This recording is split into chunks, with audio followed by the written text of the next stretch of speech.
Bom dia, amada igreja. Bom dia. É um privilégio para mim e uma responsabilidade trazer a palavra de Deus nessa manhã, porque vocês são muito amados. Vocês são muito amados. O Senhor, Ele ama muito a sua vida. E por isso é um privilégio e é uma responsabilidade falar da palavra de Deus. E eu creio que Jesus está numa expectativa muito grande para que eu e você possamos dar uma resposta a tudo isso que Ele deseja ministrar aos nossos corações nessa manhã. E quando eu estava passando por papel, eu estava pensando em algumas mensagens que eu já ministrei, não são muitas, mas sempre tem algo muito semelhante e me chamou a atenção, porque eu sempre falo muito sobre o porquê nós nascemos, porque o Senhor nos fez, qual é o chamado, porque o Senhor me chamou, porque o Senhor te chamou, porque o Senhor nos amou tanto assim, qual é o destino, o propósito, a nossa identidade, e sempre tem a ver muito com isso, e dessa vez não foi diferente. E eu gostaria de ler com vocês um texto que está em Gênesis. Gênesis no capítulo 1. Primeiro livro da Bíblia. E ali no versículo 26, diz assim: Então disse Deus: façamos o homem à nossa imagem, conforme a nossa semelhança. Domine ele sobre os peixes do mar, sobre as aves do céu, sobre os grandes animais de toda a terra e sobre todos os pequenos animais que se movem rente ao chão. Criou Deus o homem à sua imagem, a imagem de Deus o criou, homem e mulher os criou. Então aqui nesse contexto aqui fala sobre a criação. Quando Deus fez todas as coisas, Ele fez no primeiro dia a luz. No segundo dia Ele fez o firmamento, separou as águas das águas. Deus fez os mares, as vegetações. No quarto dia Ele fez o sol, a lua, as estrelas. No quinto dia Ele fez os animais aquáticos, as aves. No sexto dia Ele fez os animais selvagens, os domésticos. E Ele viu que tudo era bom. E Ele fez algo especial. Ele fez o ser humano. Ele fez o homem e a mulher. E a gente brinca, mas é verdade. Ele fala assim, ele viu tudo ali, né? No versículo 31 diz: Deus viu tudo o que havia feito. E tudo havia ficado muito bom. Deus veio coroar com o homem. E Ele fez o homem e a mulher com um objetivo. Com a sua identidade semelhante a Ele. Deus nos fez semelhante a Ele. E quando Deus ali na Trindade, né, o Pai, o Filho e o Espírito Santo estavam fazendo todas as coisas, Ele nos fez justamente com objetivos, com algo muito importante. E é nisso que eu quero me deter, em 4 pontos. Eu quero falar um pouco sobre isso. E antes eu gostaria de fazer algumas perguntas para que a gente possa pensar um pouquinho. Por que nós fomos criados? Você já se perguntou por que você foi criado? Para que nós fomos criados? Qual o objetivo? E qual é a nossa identidade, a nossa missão? Então, o primeiro ponto que eu coloquei aqui é: nós fomos criados para amar a Deus. O primeiro mandamento fala isso, né? Que nós devemos amar a Deus acima de todas as coisas e amar o seu próximo como a ti mesmo. Então quer dizer que nós somos criados para amar o próximo. Então amar a Deus e amar ao próximo. E Deus nos fez também para andar com Ele, andar, viver. Ele fala, anda na minha presença e ser perfeito. Não é verdade? E aí também Ele nos fez para nos relacionarmos com Ele. Deus deseja se relacionar contigo. Deus quer ter um relacionamento íntimo contigo. Deus quer, Ele me fez para eu ter um relacionamento íntimo com Ele. E eu desejo isso também, eu quero isso também. Relacionamento, o significado é ato ou efeito de relacionar-se bem com os seus semelhantes. Como que a gente pode se relacionar com alguém se a gente não conhece? A gente precisa passar tempo junto. A gente precisa passar tempo junto com essa pessoa para que a gente possa conhecê-la. E assim possa amar, possa andar. E até a gente se torna parecido, porque a gente acaba andando muito com essa pessoa, né? No caso, o seu próximo. Ou Deus vem, a gente se relaciona e nós vamos ficando parecidos com Ele. Eu estou vivendo uma experiência muito gostosa nesse tempo de quarentena. Eu comprei um caderninho para minha filha e comprei um caderninho para mim. E nós temos um momento, né, no final do dia, quando nós vamos dormir, a gente senta na cama, uma do lado da outra, antes dela ir para a cama dela. E a gente tem um tempinho onde a gente faz o nosso diário. Então, ela faz o diário dela, eu faço o meu.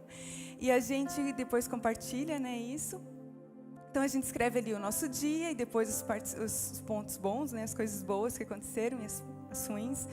E depois ela faz uma oração, né? A gente faz uma oração no caderno.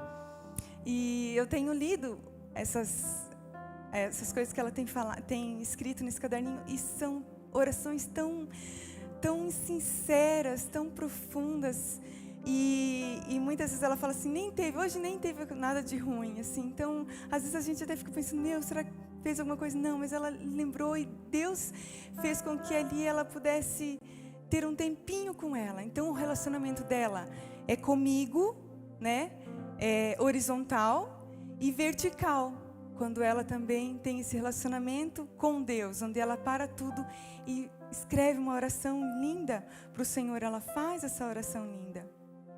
E então, eu estou me relacionando com ela. E ela está se relacionando comigo. E nós estamos nos relacionando com Deus. Isso é tão gostoso.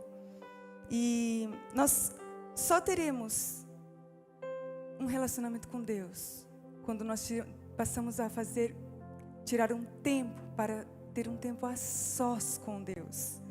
Quando nós temos um tempo a sós com Deus, é impossível permanecermos da mesma forma, do mesmo jeito.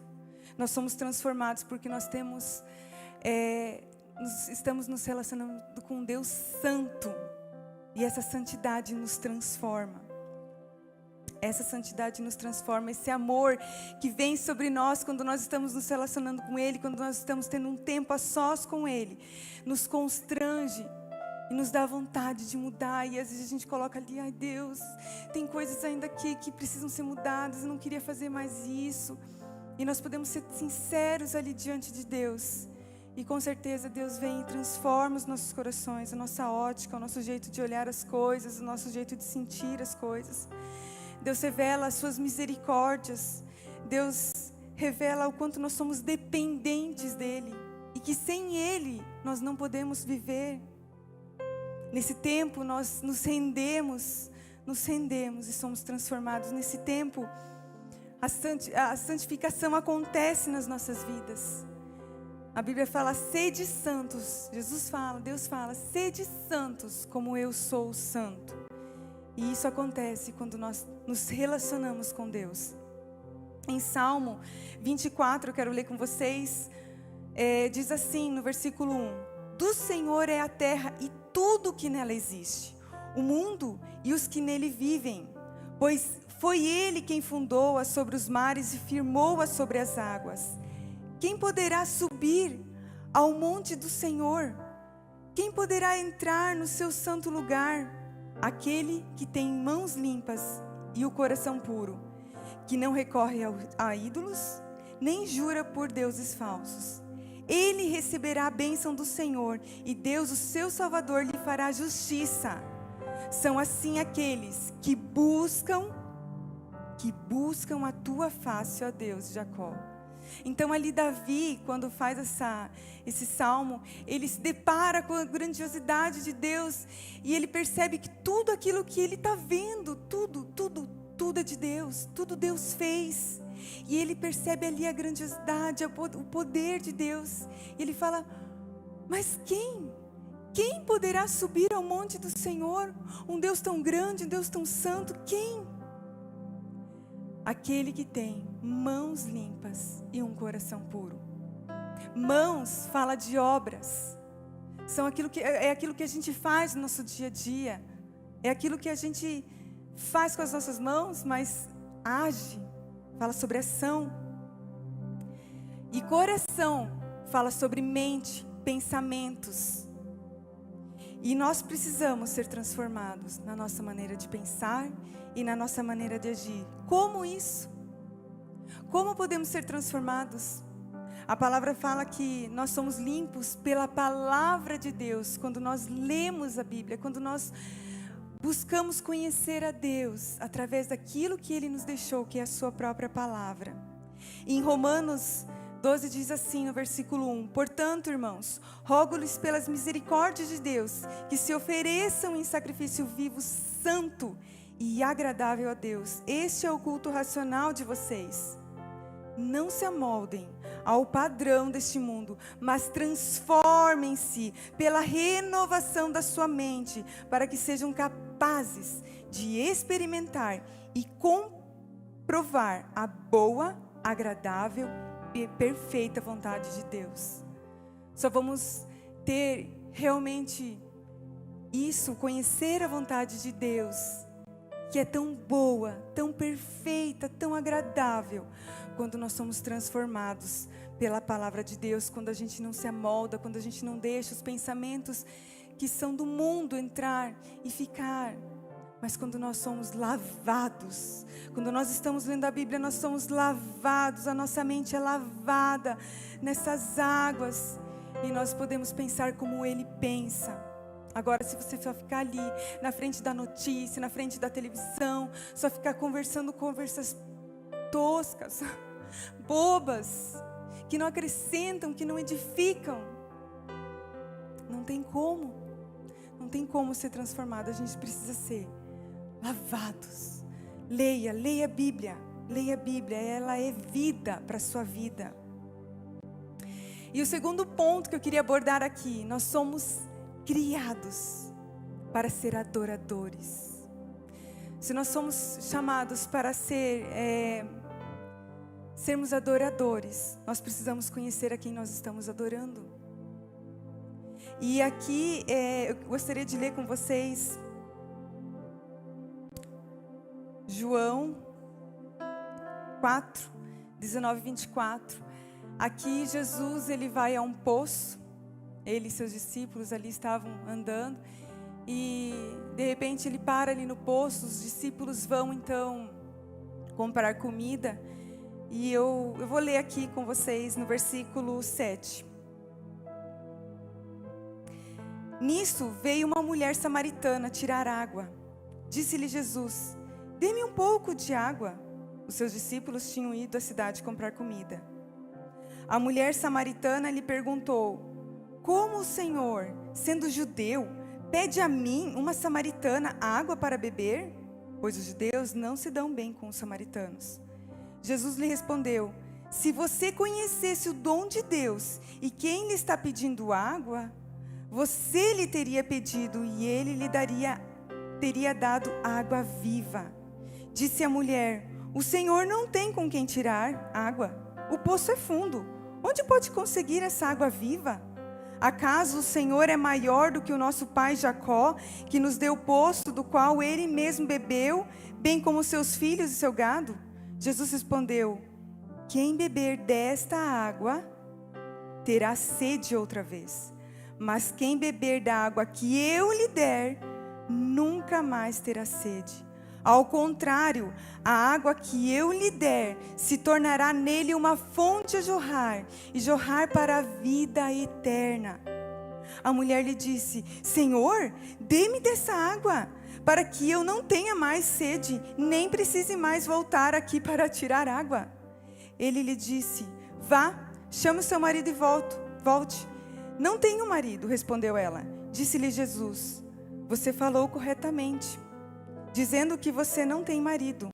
O fato é que você já teve 5 e o homem com quem você está agora, vive agora, não é seu marido. O que você acabou de dizer é verdade. Disse a mulher: Senhor, vejo que é profeta. Nossos antepassados adoraram nesse monte, mas você, judeu, dizem que Jerusalém é o lugar onde se deve adorar. Jesus exclamou: creia em mim, mulher. Está próxima a hora em que vocês não adorarão o Pai neste monte, nem em Jerusalém. Vocês, samaritanos, adoram o que não conhecem, nós adoramos ao que conhecemos, pois a salvação vem dos judeus. No entanto, está chegando a hora, e o fato chegou, em que os verdadeiros adoradores adorarão o Pai em espírito e em verdade. São estes os adoradores que o Pai procura. Deus é espírito e é necessário que os adoradores adorem em espírito e verdade. Até aqui. E ali então, depois dessa discussão, dessa conversa com Jesus, ela se depara com o Messias, com Jesus, que revelou a ela ali o seu passado, e ela viu que ele era profeta. Mas ela estava interessada o quê? Ela não queria mais vir naquele lugar tirar água. Ela queria a água, essa água que Jesus estava oferecendo, para que ela não precisasse mais vir ali. Nós estamos falando sobre um lugar. Um lugar. Jesus revela o passado com o intuito de mostrar a ela que aquele que falava com ela tinha algo que mudaria o seu futuro. Ela descobriu em Jesus que ela não precisava de um lugar físico para adorar, e sim, ela era o lugar de adoração. O seu coração é o altar para queimar para Deus, em espírito e em verdade. Está falando de um lugar. Está falando de um lugar. Hoje nós não podemos mais vir aqui, para adorar, Estamos em possibilidade de vir à igreja. Mas, querido, se você descobrir que você é o lugar onde você está, o seu coração é um altar de adoração, onde você pode queimar incenso, onde você pode adorar ao Senhor, onde você pode ter um momento tão delicioso na presença dEle. Você vai ver. Porque quando nós temos um encontro com Jesus, nós temos dentro de nós uma fonte a jorrar. Uma fonte a jorrar. E essa água, ela nos lava. E a gente não vai mais sentir sede. Não é a religião, não está falando aqui de religião. Está falando sim de um encontro íntimo e sincero com o Criador, onde você pode parar tudo e beber dessa água que está aí, na sua casa, está dentro de você, está na palavra. Você ali pode beber dessas águas. Você não precisa mais ir a um lugar. É bom, é importante estarmos reunidos, e nesse momento onde nós não podemos estar, faça da sua casa, com a sua família, um culto, há algum tempo que você pode tirar para você mesmo cultuar ao Senhor, todos os dias, todos os momentos. Aonde você estiver lavando a louça, mulher, quantas vezes a gente tem que lavar louça nessa quarentena, meu Deus, como tem louça. Ali, se você parar tudo e falar: Jesus, lavando a louça mesmo, eu te amo, Senhor, eu te amo. Começa a falar isso: Jesus, eu te amo. Você vai ver que você vai ser cheia da presença dEle. Você está tomando banho, escovando os dentes: Senhor, eu te amo. Jesus, eu te amo. Tu és lindo, tu és maravilhoso. Ali, em qualquer momento, você pode, a hora que você acorda, dar as suas primeiras palavras para Ele, cantando ou no silêncio, lendo ou orando, servindo sua família, você está adorando. Servindo as pessoas que estão próximas a você, você está adorando. No secreto, você está adorando. Eu e você somos lugar onde Deus gosta de estar. Deus se agrada quando nós fazemos isso. Quantas vezes os nossos filhos ali, essa semana eu estava lá lavando a louça, Samuel: mamãe, oi, que foi? Te amo. Se nós nos alegramos, imagina Deus. Como Deus quer e fica desejoso em você falar para Ele: eu te amo, Jesus. Eu te amo, Jesus. Existe dentro de nós, dentro do ser humano, um dispositivo para adorar. Já existe, já está embutido. Quantas vezes nós falamos, eu amo essa cor, eu adoro essa cor, eu adoro esse time, eu amo, né? A gente aprendeu que não pode mais falar adorar. Só Deus. Mas a gente curte muitas coisas. O ser humano gosta de curtir. E tem um time, às vezes tem uma prática esportiva, uma moto, um automóvel, uma viagem. Eu amo tal lugar. Pessoas. Mas quantas vezes nós entulhamos o nosso coração de coisas que não deveriam estar ocupando esse lugar de adoração, onde muitas vezes a gente fica lotando a nossa mente, o nosso coração com coisas que são passageiras, não são eternas, não produzem vida,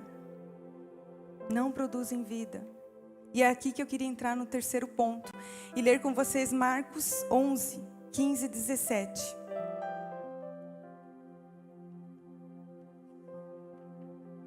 Chegando a Jerusalém, Jesus entrou no templo e ali começou a expulsar os que estavam comprando e vendendo. Derrubou as mesas dos cambistas e as cadeiras dos que vendiam pombas. E não permitia que ninguém carregasse mercadorias pelo templo.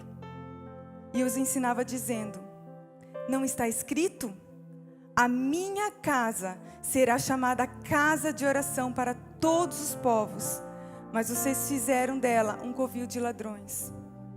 Quantas vezes nós colocamos tantas coisas no nosso coração onde não deveriam estar? E aqui é o meu terceiro ponto. Nós somos casa de oração. Aqui Jesus, ele entra no templo e vê aqueles mercadores, aqueles cambistas vendendo. O que acontecia muitas vezes é que quando as pessoas vinham para sacrificar, onde os sacerdotes vinham ao templo, elas moravam muito longe, e aí elas criavam esse cordeirinho, e quando eles estavam com um ano que era a hora de ir para lá, para então fazer o sacrifício, eles vendiam e compravam naquele lugar, então, para não sacrificar o bichinho, de vir até, que era muito longe, tempo de caminhada muito extensa, e eles vendiam, então eles compravam ali. Só que isso fez com que muitos colocassem um valor muito maior. Às vezes o bichinho nem era tudo aquilo, já estavam com alguns defeitos e não podia ter nenhum defeito. E eles se aproveitavam daquilo, daquele momento. E então, eu pensando nisso, quantas vezes a gente trocou os valores? Às vezes nós não queremos ter aquele tempo porque a gente está com tanta coisa para fazer, e a gente, não, depois eu vou orar, e aí passa o dia e você nem orou, você não falou nem com Deus. Nós somos casa de oração. Queremos conhecer a Deus sem orar? Não podemos ficar sem orar. Somos casa de oração. Somos templo do Espírito Santo. Somos tabernáculo de Davi. Eu gostava muito de uma aula que tinha, quando eu fiz ITM, hoje nós temos o SEV, aula de oração, é muito bom, a gente faz o SEV.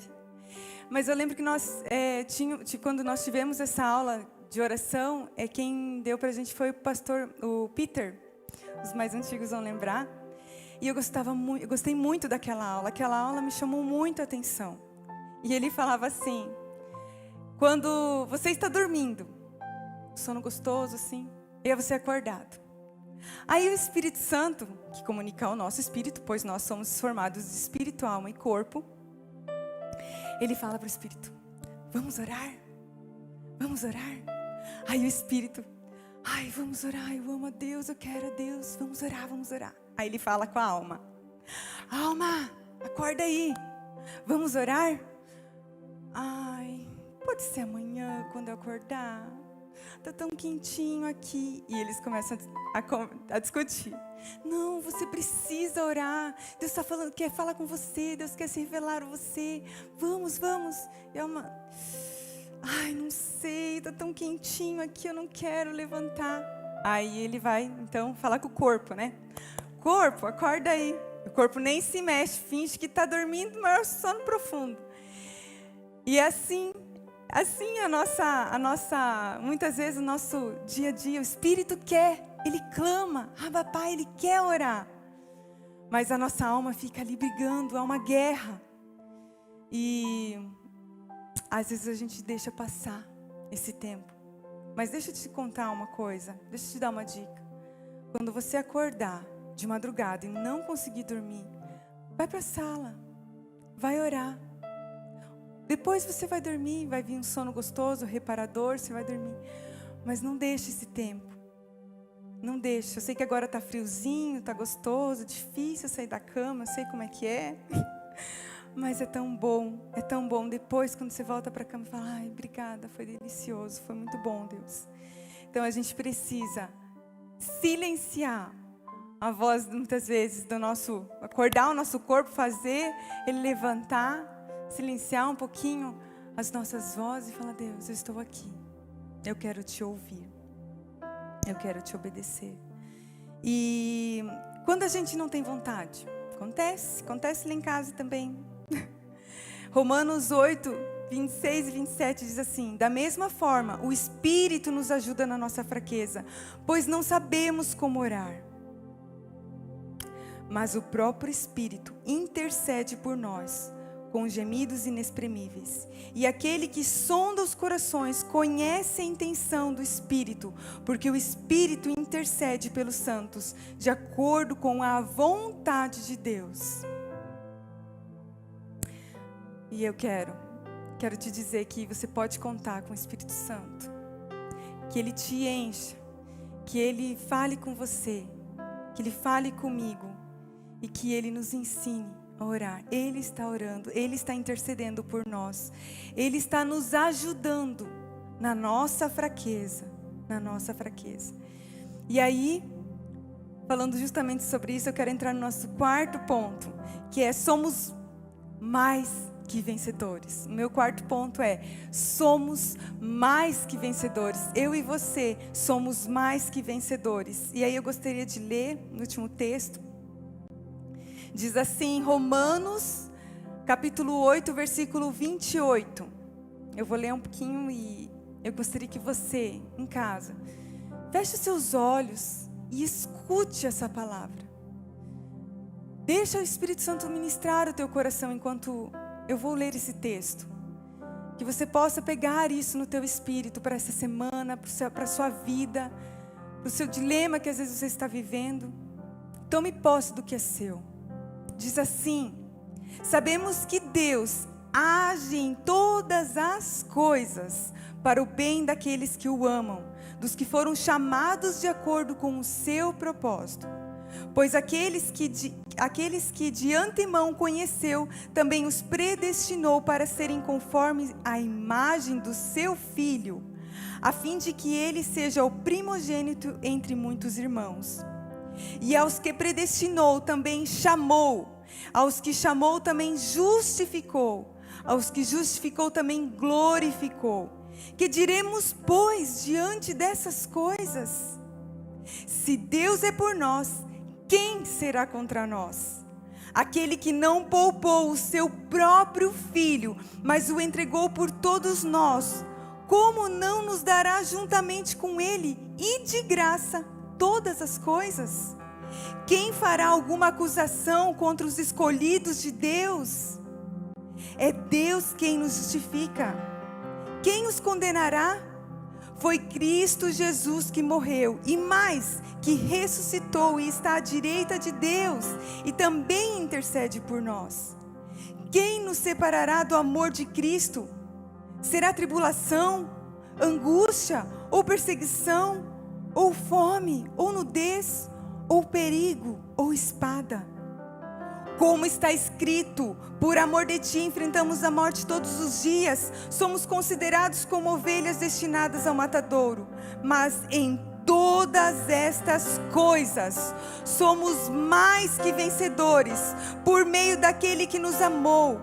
Pois estou convencido de que nem a morte, nem a vida, nem anjos, nem demônios, nem presente, nem o futuro, nem quaisquer poderes, nem altura, nem profundidade, nem qualquer outra coisa na criação será capaz de nos separar do amor de Deus que está em Cristo Jesus, nosso Senhor. Não serão dias difíceis, não serão notícias ruins, não é o coronavírus. Nada pode nos separar do amor de Cristo. E nós, por causa disso, nós somos mais que vencedores, mais que vencedores.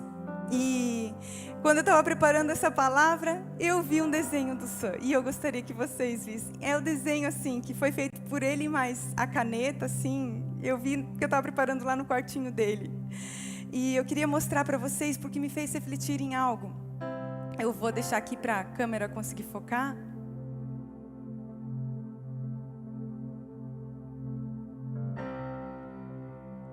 E esse desenho aqui, ele é muito assim, falou muito comigo.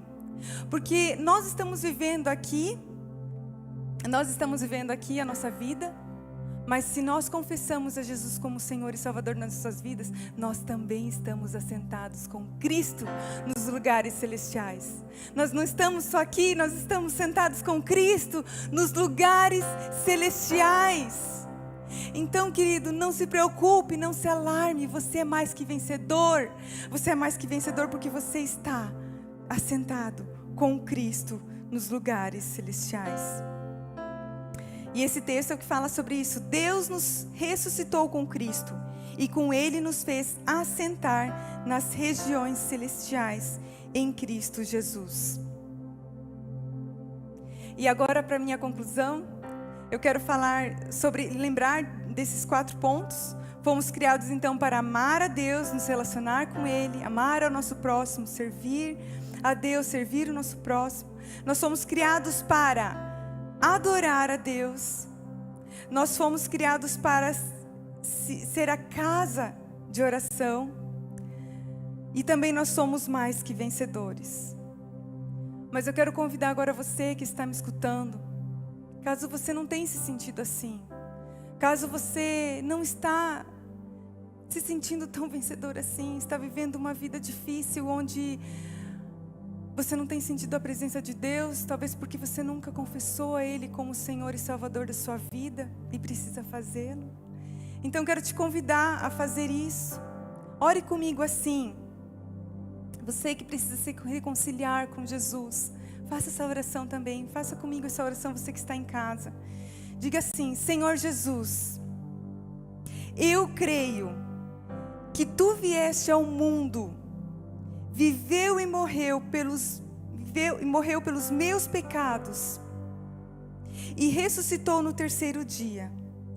Eu Te recebo, Senhor Jesus, como meu Senhor e meu Salvador. Perdoa os meus pecados, escreve o meu nome no livro da vida.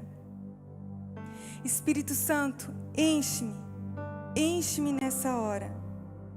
Obrigado, Senhor Jesus, pela salvação da minha alma. Amém? Amém. Creio que Deus falou com você, deu uma resposta a Ele, de tudo isso que nós conversamos. Creia que você foi chamado, foi escolhido, Deus te fez, porque Ele te ama, e Ele fez você para amar a Ele. Creia que você é o lugar de adoração, onde você pode adorar ao Senhor aonde você estiver. Creia e faça de você um lugar, uma casa de oração. E creia que você é mais que vencedor. Amém?